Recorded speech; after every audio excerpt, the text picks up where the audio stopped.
caawa 30 bisha December sanada 2022 waxa ku eeg oo joogsan doona telefishinka BBC-da ee Soomaaliga ee London laga baahin jiray.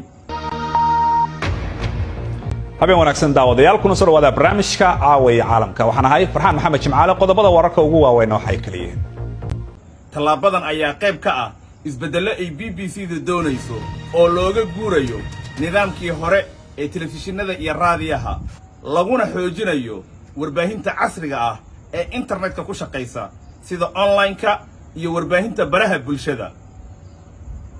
barnaamijkii ugu dambeeyay ee BBC telefishinka laanta Soomaaliga ka baxa ayaa 8 fiidnimo ay ku macsalaameyn doonaan shaqaalaha BBC-da telefishinka ee London jooga dhageystayaashii ku taxnaa barnaamijkaasi.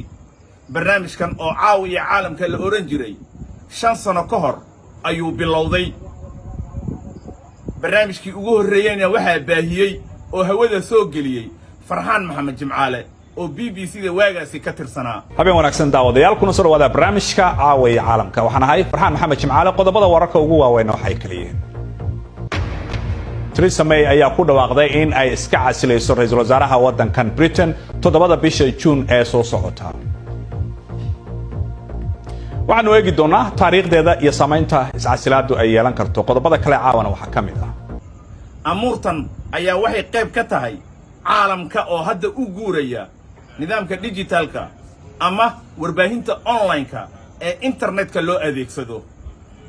muddadii telefishinka BBC laanta Soomaaliga uu jiray waxa hawada ka baxay warar Soomaalida la xiriira kuwa caalamka, sportiga iyo ciyaaraha, cimilada, sayniska iyo waliba barnaamijyo waxtar u leh bulshada Soomaaliyeed.